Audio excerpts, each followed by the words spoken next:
nós vamos falar um pouquinho sobre novas comunidades. Aí você vai dizer para mim assim, mas o que tem a ver novas comunidades com vocação ao céu? Ao mesmo tempo, a Carla falou mais cedo para vocês sobre a consagração à Nossa Senhora. O que tem a ver a consagração à Nossa Senhora com vocação ao céu? Nós entendemos que existem diversos meios e formas de Deus nos ajudar para a gente caminhar para a santidade. Diversos meios. Mas a Missão Maria de Nazaré, e aí a Missão Maria de Nazaré, ela vê nessas duas formas, que é a consagração à Nossa Senhora e a vida em comunidade, duas formas bem eficazes de alcançarmos a santidade. Ou dois meios, dois mecanismos, duas ajudas, auxílios de Deus para nos ajudar a alcançar a santidade. A consagração à Nossa Senhora e viver em comunidade. Primeiro, porque ninguém consegue ser santo sozinho. Nós precisamos de gente do nosso lado. E aí, as novas comunidades, eu vou falar um pouco do que é isso, porque muita gente conhece a Missão Maria de Nazaré. A missão é uma comunidade, aí tudo. Então eu vou contar um pouco do que é isso. Não só a Missão Maria de Nazaré, mas a Canção Nova, a Shalom, e tantas outras, Colo de Deus, e tantas outras comunidades que nós temos no mundo. No mundo todo tem comunidades. Então eu vou trazer um pouco dessa história para vocês saberem melhor o que é isso, esse novo de Deus na igreja. Até porque é algo muito novo e pouco conhecido. Às vezes você conversa com algum padre e o padre não sabe direito o que é. Você conversa com alguma pessoa e não sabe direito o que é. Então eu vou contar um pouquinho dessa história. Então eu trouxe lá novas comunidades, uma resposta providencial de Deus para o nosso tempo. Aqui no Sei está dando para vocês verem, tem várias mãos com vários sinais. Por exemplo, a Missão Maria de Nazaré usa essa cruz. Uma comunidade Sacramento de Amor, por exemplo, usa outro tipo de sinal. A Shalom usa outro. Então cada um tem o seu. Então aqui tem vários sinais. Foi no encontro de comunidades que teve e eles tiraram essa foto. Com vários sinais de várias comunidades diferentes. São comunidades que têm carismas e trabalhos diversos, porém, todas fazem parte de uma mesma família, de um mesmo sopro de Deus para o tempo de hoje. Pode passar tudo. Bom, comunidade é uma forma de consagração a Deus. Então, antes de eu falar de comunidade, eu quero contar a história, rapidamente, resumidamente e objetivamente, da vida consagrada. Sempre existiu inspirações de consagração desde o cristianismo. As primeiras, eu falei um pouco disso ontem, foram as virgens, que era uma consagração de mulheres que se consagravam a Deus, ou seja, não se casavam, para serem consagradas a Deus. Não tinha regra, não tinha convento, não tinha nada disso, não existia isso ainda. Era só virgens que se consagravam. Isso foi nos primeiros séculos, né? Elas faziam uma entrega concreta e total a Deus, mas sem regra, sem nada. Depois, no século IV, ainda não tinha mosteiro, não tinha ainda convento, não tinha freira, não tinha nada disso ainda, pra vocês entenderem. Só no século IV que surgiram os primeiros homens eremitas. O que eles eram? Eles eram homens que tinham vontade de se consagrar a Deus. E aí eles iam para o deserto, morar sozinhos, viver sozinhos, só rezando. Esses eram os eremitas. Por que surgiu os eremitas? É importante falar isso. Porque na época, era a época do imperador Constantino. Vocês já ouviram falar do imperador Constantino? Quem foi o imperador Constantino? Quem sabe? Tem tudo a ver com a nossa fé cristã católica. O imperador Constantino. Até o século IV, era proibido ser cristão. Todo mundo que era cristão até o século IV era morto. Foram 400 anos, praticamente, 300 a 400 anos, de perseguição contra cristão. Ser cristão era proibido. Só que Constantino foi o imperador que autorizou o cristianismo. E a mãe dele se converteu, teve uma experiência com Jesus, e ele começou a achar aquilo muito estranho, porque a mãe dele foi curada de uma doença, que era incurável, por causa do cristianismo, e ele começou a questionar muito. Um dia ele foi dormir, e tinha uma guerra, e no sono ele sonhou que se ele colocasse uma cruz junto com os soldados na guerra, eles ganhariam a guerra. E ele colocou uma cruz, e eles ganharam a guerra. E aí depois disso ele transformou o cristianismo como a religião oficial do império. Passou todo mundo a ser cristão. O que aconteceu com isso? O povo começou a ser cristão igual eles são hoje. Cristão mais ou menos. O imperador mandou, eu sou cristão. Mas não porque amavam Jesus. Antes de Constantino, as pessoas eram cristãs por amor a Jesus. Porque elas eram mortas se fossem cristãs. Então, depois de Constantino, virou uma religião cristã mais light, né?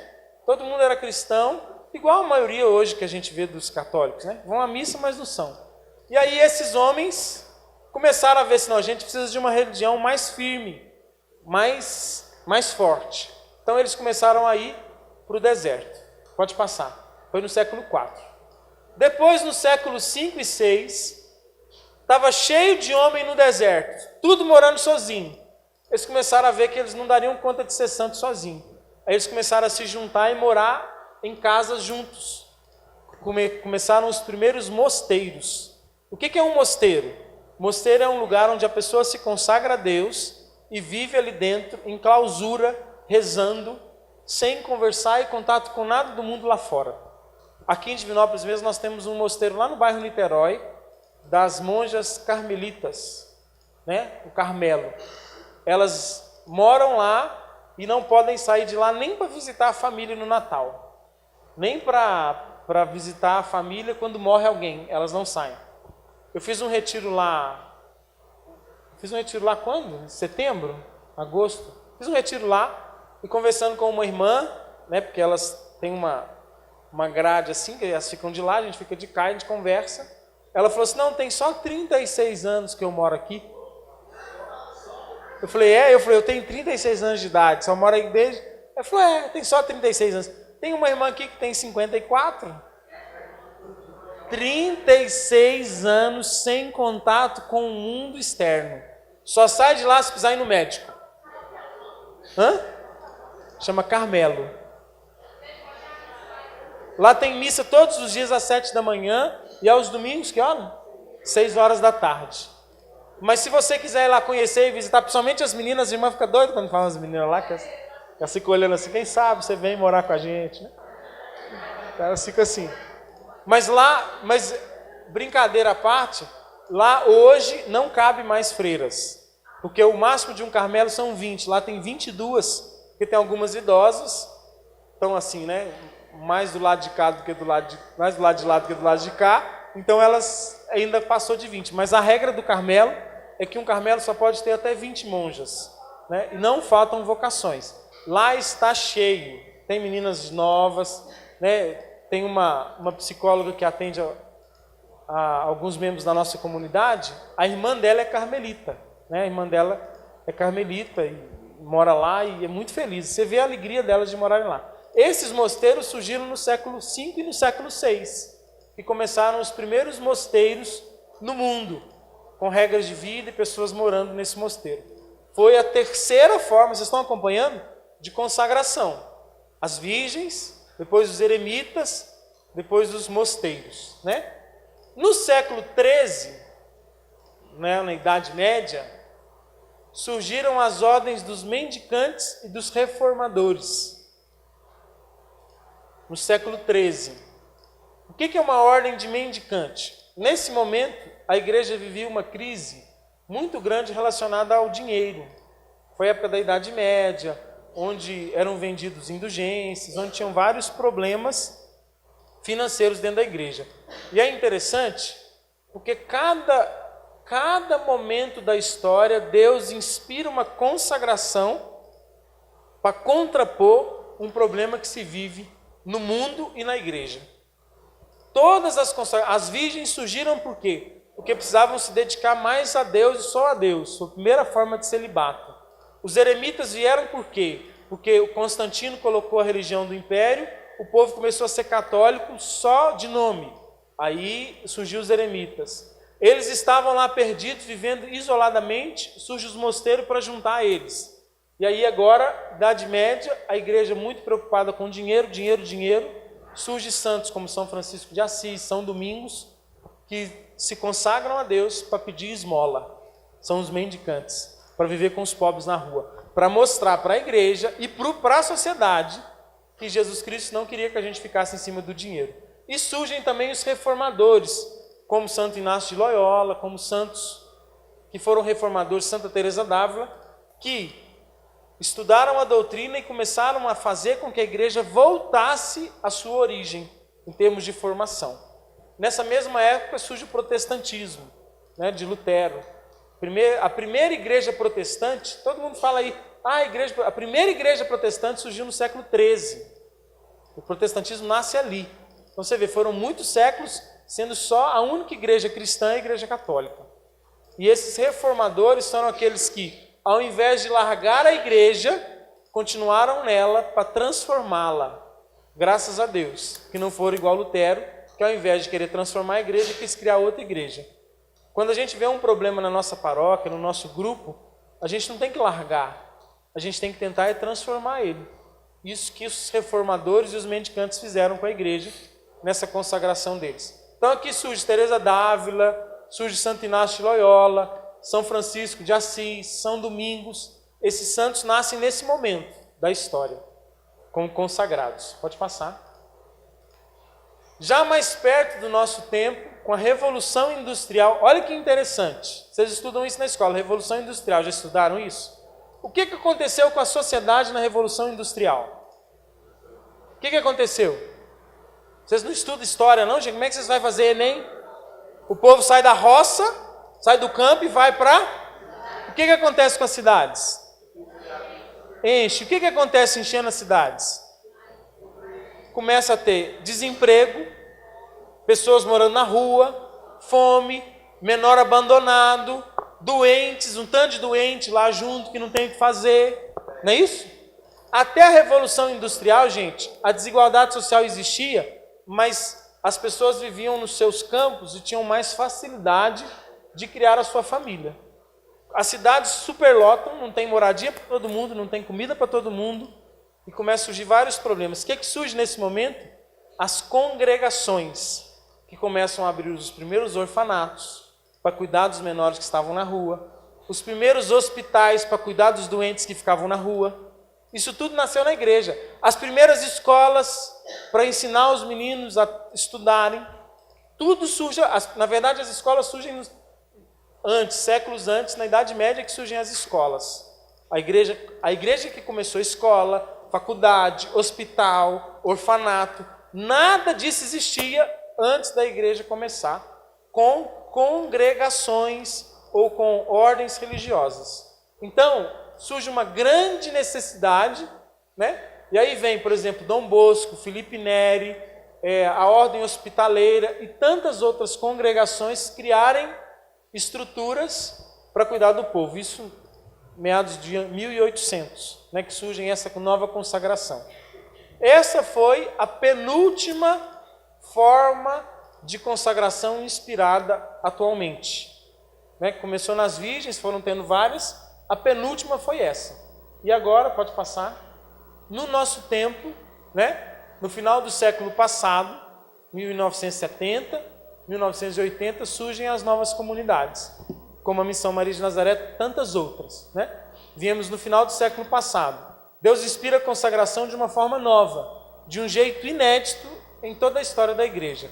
Essa nova consagração, que já não chamamos de vida consagrada, mas de consagração de vida, surge a partir das novas fundações, mais conhecidas como as novas comunidades, que trazem um novo momento para a entrega total a Deus. A Revolução Industrial traz as congregações para cuidar desses que estão na rua. Os mendicantes vêm quando o mundo está voltado só para o dinheiro. Os eremitas vêm quando a igreja está fria. E as novas comunidades? Elas trazem algo novo. Primeiro, a consagração total de leigos. Até então só tinha religiosos. Os leigos podiam fazer parte, mas de uma forma assim, ordem terceira, não era tão como agora. E a consagração de casais. Até então não se consagrava casais. Por que vocês acham? Vocês conseguem olhar para a sociedade hoje e pensar, por que será que precisa se consagrar casais e leigos? Conseguem pensar? Analisar? Não, deixa eles falar. Você sabe o que é leigo, né, gente? Leigos somos nós, né? Leigos. Existem os sacerdotes, os religiosos e os leigos, que não é nem padre e nem religioso, não é freira. Esses são os leigos. Por que vocês acham hoje, principalmente famílias consagradas, olhando para a sociedade, por que vocês acham que Deus está inspirando isso hoje? Preservar a família? Vocês acham que a família precisa ser preservada, gente? Sim ou não? Sim. Essa é a grande resposta. Porque nós vivemos num momento onde a família está cada vez mais vulnerável. Nunca se teve tanto divórcio como se tem hoje, na história da humanidade. Nunca se teve tanta crise de relacionamento familiar como se tem hoje. E aí Deus inspira uma nova forma de consagração para preservar a família, e a família tradicional. Aquela família que Deus pensou lá em Gênesis. Então, por isso, consagração de família. Essa é a inspiração desse momento. E porque no Concílio Vaticano II, na década de 60, começou-se a falar de santidade para leigos. Até então só falava de santidade para freira e para padre. Começou a falar que casal tinha que ser santo. Então, como Deus quer santidade para casais, Ele precisa então consagrar casais. Não que os consagrados só serão santos, mas os consagrados viverão uma formação mais profunda para ajudar os casais a serem santos. Isso é a missão das novas comunidades hoje, que surgiram na década de 70, né? Pode passar. Em 70 começou na França e nos Estados Unidos. As primeiras novas comunidades começaram na França e nos Estados Unidos. Na década de 80 no Brasil, com exceção da Canção Nova, que começou em 78. A Canção Nova foi a primeira nova comunidade do Brasil em 78. Na década de 80 começam a surgir, dá o primeiro boom. Na década de 90 a maioria das comunidades começaram na década de 90 no Brasil. Hoje já são mais de 500 comunidades no Brasil. Mais de 500 aqui no Brasil. Eu fui pregar um encontro em Fortaleza, no mês de outubro. Foi outubro que eu fui? Foi, né? Em Fortaleza tem mais de 100 comunidades. Mais de 100 novas comunidades, só na Arquidiocese de Fortaleza. Mas você fala assim, não, mas que loucura, é muitas mesmo. Lá tem muitas. Né? Ah, mas isso é bom ou ruim? Isso é bom. E Deus está inspirando pessoas a viverem essa forma de consagração. Pode passar. O Papa João Paulo II, que foi o Papa que pegou o boom das novas comunidades na década de 90, em 1998 ele chamou no Vaticano todas as novas comunidades para uma vigília de Pentecostes. E ele disse, olha o que ele disse, que as novas comunidades são uma providencial resposta do Espírito. Providencial resposta do Espírito para o mundo de hoje. Isso quem disse foi o Papa João Paulo II. Foi a primeira vez na história que a igreja falou nova comunidade. Até então nunca tinha falado sobre isso, até porque não existia muito antes. Em 1998, o Papa fala disso, né? E aí ele fez toda uma vigília com os membros das comunidades da época. Nós, por exemplo, não éramos comunidade ainda, mas quem já era comunidade foi convocado por ele a fazer essa vigília de Pentecostes. E desde 98 até hoje, todos os anos na vigília de Pentecostes, o Papa Bento, Francisco, convida as novas comunidades para celebrar essa vigília com ele. Porque ele vê a igreja vê as novas comunidades como um fruto do Espírito Santo. Por isso, na festa de Pentecostes. Pode passar? O que consiste as novas comunidades?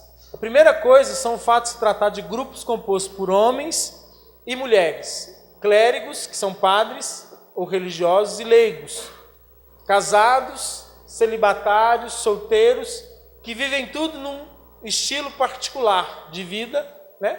Sobre a graça e espiritualidade de um carisma. Pode passar, isso está muito condensado. O que tem numa nova comunidade? Um carisma próprio, amor e reverência filial à igreja, através do Papa, dos bispos, um forte trabalho missionário, uma vivência comunitária de duas formas, comunidade de aliança e de vida. Vocês sabem o que é comunidade de aliança e vida? Sabe ou não? Quem não sabe? Vou me explicar. Comunidade de aliança são membros que se consagram, mas que continuam vivendo sua vida no mundo, numa vida secular. Continuam no seu trabalho, morando na sua casa, né? mas são consagrados, vivem tudo que a comunidade pede para eles viverem, porém numa vida secular. E membro de vida são pessoas que deixam suas vidas seculares, trabalho, casa, e vão morar na comunidade e se dedicar totalmente à comunidade. A Missão Maria de Nazaré hoje nós temos, agora em contar, 53 membros, entre vida e aliança, e mais uma terceira forma de pertença, que são 28, que são membros de terceiro elo, que não têm a consagração, mas que fazem parte da família. Dos 53 consagrados, nós temos 13, mas 13. Hoje são 13, com a expectativa de tornar 17 daqui a alguns dias. Membros de vida, pessoas que deixaram seus trabalhos e dedicam totalmente à comunidade. E se é 13 menos 53, 40 menos 4, 37 membros de aliança. 36 membros de aliança. Né? São 13 de vida, com 4 que estão entrando nesse mês de dezembro, 17, e 36 membros de aliança. Essa é a nossa família. E 28 membros de terceiro elo. Né? E fica aberto o vocacional para quem quiser fazer. Em 28 de janeiro a gente começa o vocacional do ano de 2018. Né? E também tem entrada. Em abril entram mais membros para o terceiro elo. Quem também tiver interesse pode procurar os responsáveis. Então tem todos os estados de vida. Por exemplo, na comunidade de Missão Maria de Nazaré nós temos solteiros, celibatário e casais. Nós não temos padres ainda. Talvez um dia a gente tenha, mas não temos padres hoje, né? Pode passar. Acabou. Alguma pergunta? Porque ontem a gente fez uma rodada de pergunta. Agora nós podemos fazer outra rodada de pergunta. Não só sobre nova comunidade, sobre o que foi falado do final das perguntas de ontem até agora. Um de cada vez para não ter problema.